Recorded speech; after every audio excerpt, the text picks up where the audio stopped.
ऐ मेरे भाइयों, ऐ मेरे साथियों, आज ही दिन हम लोग 15 अगस्त 1947 को पूर्ण रूप से आजाद हुए थे। मेरे साथियों, हिंदुस्तान के नौजवानों, जब स्वर्गीय श्री नेताजी सुभाष चंद्र बोस अंग्रेजों के निगाह में गड़ने लगे और अंग्रेज बार बार नेताजी को ही ढूंढने की कोशिश करने लगा। 11 बार श्री नेताजी जेल में गए हैं, 11 बार। आखिरी बार में नेताजी को लाठी से मारा गया अंग्रेजों के द्वारा और स्वर्गीय श्री नेताजी सुभाष चंद्र बोस जेल में गए। वहां पर दाना पानी का अनशन कर दिया, भूख हड़ताल कर दिया कि हम दाना पानी नहीं करेंगे। अंग्रेज घबरा गया और घबराने के बाद सोचा अब गड़बड़ हो जाएगा। नेताजी को छोड़ करके और नेताजी के आवास पर कलकत्ता में भेजा गया। चारों तरफ से पहरा लगा दिया गया और स्वर्गीय श्री नेताजी सुभाष चंद्र बोस, देखा जाए चारों तरफ से पहरा और स्वर्गीय श्री नेताजी घर में बैठे हुए हैं और निकलने के लिए कोई भी रास्ता नहीं है।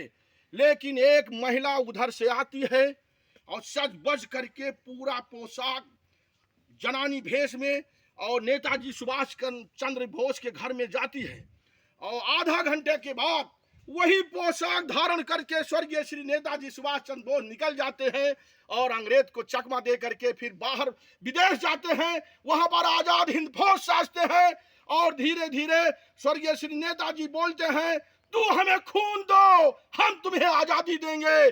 तुम हमें खून दो, हम तुम्हें आजादी देंगे। जितना कहानी नेताजी ने रची है आजादी के लिए, ऐ हिंदुस्तान के नौजवानों, ऐ भारतवर्ष के वीरों, आज कुर्सी के लालची लोकसभा हो या विधानसभा हो, सत्ता के लोभी, पार्टी के बेसिक पर जीतने वाले, आजादी की याद करो। हम लोग कैसे आजाद हुए हैं, हमारी आजादी कैसे मिली। हम गुलामों से गुलाम, हमारा कोई अधिकार नहीं। ये वृक्ष, ये पेड़ पालो, मकान, ये इमारत हमारा कुछ नहीं था।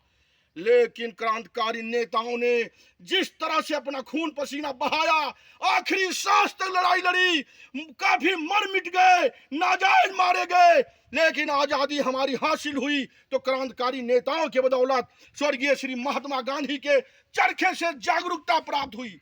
सत्याग्रह की लड़ाई लड़ते थे नेताजी और नेताजी चाहते थे हम लोग सच्चाई से अंग्रेज को नहीं भगा पाएंगे जब तक हम लोग आक्रमण नहीं करेंगे, क्रांतिकारी के रूप में नहीं अपनी शक्ति दिखाएंगे। और इससे महात्मा गांधी नाराज रहते थे और महात्मा गांधी से और क्रांतिकारी नेताओं में आपस में मनमुटाव हुआ करता था। और स्वर्गीय श्री नेताजी सुभाष चंद्र बोस जर्मनी जापान का सहारा लेते हुए आकर के और हर तरह से अंग्रेजों के ऊपर चढ़ाई कर दी। 1943 में अंग्रेजों की आर्थिक व्यवस्था विहीन हो गई। अंग्रेजों को पता हो गया अब हमें भारतवर्ष छोड़ना ही होगा। अब भारतवर्ष छोड़ने के पहले जिस देश को अंग्रेज छोड़ता था, 76 देशों पर अंग्रेजों का कब्जा था। जिस देश को अंग्रेज छोड़ता था उस देश को कई टुकड़ों में बांटने की कोशिश किया करता था। लेकिन भगवान की कृपा, आजादी के समय स्वर्गीय श्री पटेल जी ने जिस तरह से रात दिन एक कर दी और 565 रियासत जोड़ दिया गया। कहानी बहुत बड़ी है, घंटा 2 घंटा 4 घंटा ऐसे वाणी संबोधित करना पड़ेगा। मैं जानता कुछ नहीं हूँ, मर्जी उसकी है, करता अलग से आता है, करने वाला अलग है। नाम मेरा चल रहा है, मैं नौकर हूँ। इस नौकर की आवाज का पालन करो।